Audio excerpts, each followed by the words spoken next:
para umat yang berbahagia, pada malam hari ini kami berbahagia bisa mendaulat Pak Kiai, ya, Pak Kiai Munawir Asli, yang tentu barusan capek mengisi pengajian di masjid yang sangat terkenal, Masjid Tangkuban Perahu, masjidnya para pejuang. Tentu kita bagi masyarakat Jakarta tidak asing lagi siapa Pak Munawir Asli ini. Beliau bukan saja seorang kiai, tapi seorang guru, ya, seorang guru di Jakarta ini, dan selalu tampil setiap ada persoalan-persoalan masyarakat, baik itu masalah bencana, masalah perbedaan antar golongan, juga termasuk masalah memilih pemimpin yang baik untuk masyarakat Jakarta paling tidak. Beliau pada saat pemilihan gubernur di masa lalu, yaitu Anies Baswedan, beliau sangat membantu sekali, memberikan arahan-arahan, karena pada saat itu kebetulan melawan seorang lawan yang memang provokatif, yaitu Ahok. Dan alhamdulillah Bapak Anies Rashid Baswedan kita ketahui menjadi gubernur di DKI, dan tentu yang menjadikan lega para kiai termasuk Pak Kiai Munawir Asli ini, ternyata alhamdulillah beliau cukup bagus track recordnya selama masa gubernur. Coba andai kata kemudian menjadi kecewa kan para kiai kan. Nah, lebih jauh lagi sekarang Pak Kiai. Beliau ini sekarang juga nampaknya kayak diusung oleh masyarakat, bukan saja di Jakarta, seluruh Indonesia. Tentu siapapun tahu, Pak Kiai juga tahu, mulai dari Aceh, Padang, Medan, dan sebagainya itu. Nah, mungkin sebelum lebih jauh dari itu, mungkin Pak Kiai bisa memberikan tentang Bapak Anies Rashid Baswedan ini, sosoknya seperti apa menurut Pak Kiai.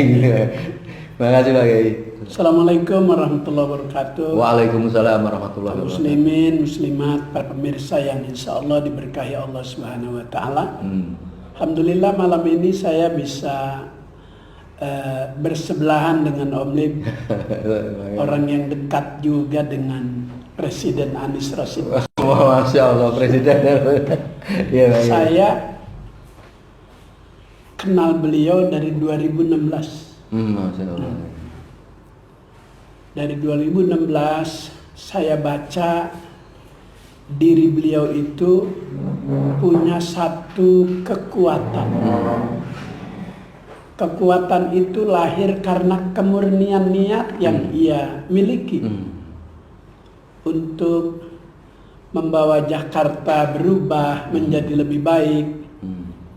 Maka saat proses kampanye, dia datang ke pondok pesantren Al-Itqan Jakarta Barat Duri Kosambi. Saat ribuan massa sudah menanti kehadiran beliau, saya tidak lagi panggil beliau calon, saya udah panggil beliau gubernur. Pengalaman itu saya udah rasakan ketika gubernur sebelumnya, Fauzi Bowo baru mencalonkan, datang ke pondok pesantren Ar-Rasyidiyah Semper Jakarta Utara. Begitu dia turun dari mobil, disambut panitia, saya bilang selamat datang Gubernur Fauzi Bowo. Dari keyakinan itu rupanya nggak meleset apa yang hati saya gambarkan, bahwa beliau ini bakal menjadi orang nomor 1 di Jakarta. Pengalaman perasaan itu muncul saat Fauzi Bowo, kemudian saat Anies Rashid Baswedan, juga saya yang pertama kali memanggil beliau gubernur walaupun baru calon. Ternyata panggilan itu doa. Jadi kalau dari sekarang kita sudah panggil beliau presiden, itu doa buat beliau. Allah, ya. Karena beliau, saya melihat ada satu kekuatan yang bisa melewati proses-proses yang berat. Pengalaman ketika putaran pertama waktu Pilgub itu beliau kalah, di putaran kedua menang, saya meresmikan sebuah masjid di perkampungan yang muslimnya minoritas, cuma 2 RT.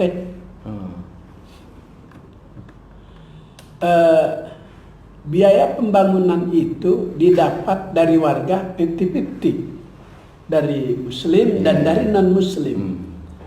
Saat peresmian itu yang non muslim ikut menghadiri peresmian, ada di bawah tenda di luar masjid, yang muslim ada di dalam masjid. Saya sebagai penceramah saat Anies kalah di putaran pertama, maka saya ceramah. Wah, saya bilang ini CNS yang bantu pembangunan masjid sampai megah begini. Ini nih yang masuk surga nih. Apalagi besok putaran kedua nyoblos Anies. Surganya Firdaus. Apa yang terjadi di putaran kedua? 100% suara Anies di situ. Masya Allah. Di putaran kedua. Yang di putaran pertama 0 suara Anies. Jadi nggak pesimis kita, nggak kendor perjuangan terus. Apa pandangan Pak Kiai tentang keputusan atau kemantapan mereka untuk pada putaran kedua sehingga sampai yakin. Saya yakin aja. Sampai hari ini pun saya masih tetap keyakinan itu nggak berubah. Panggilan saya presiden. Kemarin waktu penutupan pengajian di rumah dinas, saya di antara kiai-kiai habaib saya yang ceramah dan saya panggil di depan para kiai habaib di Taman Suropati. Iya, Presiden Anies. Oh, sudah begitu ya? Sudah saya panggil. Masya Allah. Alhamdulillah. Ya. Dan itu keyakinan saya sampai dengan malam ini. Ketika ketemu dengan Om Lim, saya bahagia. Karena Om Lim salah satu di antara pencinta Anies Rashid Baswedan. Orang yang hati. Apa yang meyakinkan secara bukan perkiraan, tapi secara poin-poin yang meyakinkan Pak Kiai? Beliau itu bawa misi para rasul, para nabi untuk menjadi pemimpin. Kriteria-kriteria itu ada pada Anies. Orangnya santun, tak pernah membalas cacian, cemoohan, malah cacian, makian dia jawab dengan karya-karya dia. Pernah dibilang tidak bisa menangani banjir, langsung dia jawab dengan dibuat lahan tempat pelimpahan air. Persapan ini. Iya. Itu di perbatasan Jakarta Depok, di perbatasan Jakarta Timur, kemudian di Lebak Bulus. Tidak terasa sampai hari ini. Yang kemarin beritanya itu di TV, Jakarta bakal banjir besar, sampai sekarang belum terbukti. Karena Anies sudah menjawab itu dengan karya-karyanya. Ruang limpah air. Jadi ruang limpah air itu saat ada kiriman dari Katulampa, air itu tidak buru-buru sampai ke Ciliwung. Ditampung dulu di ruang limpah air. Kalau sudah melebihi batas, baru dilepas sedikit-sedikit. Makanya sampai dengan hari ini yang dikhawatirkan pemimpin yang sekarang Jakarta bakal banjir besar tidak terbukti. Itu mereka lupakan kebaikan-kebaikan Presiden Anies. Beliau sudah mengantisipasi kejadian-kejadian yang dikhawatirkan banyak rakyat Jakarta, bilkhusus anak bangsa ini. Ternyata semua musibah itu Allah Subhanahu wa Ta'ala. Jadi keyakinan itu tentu didasarkan karena melihat kemampuan, kemudian juga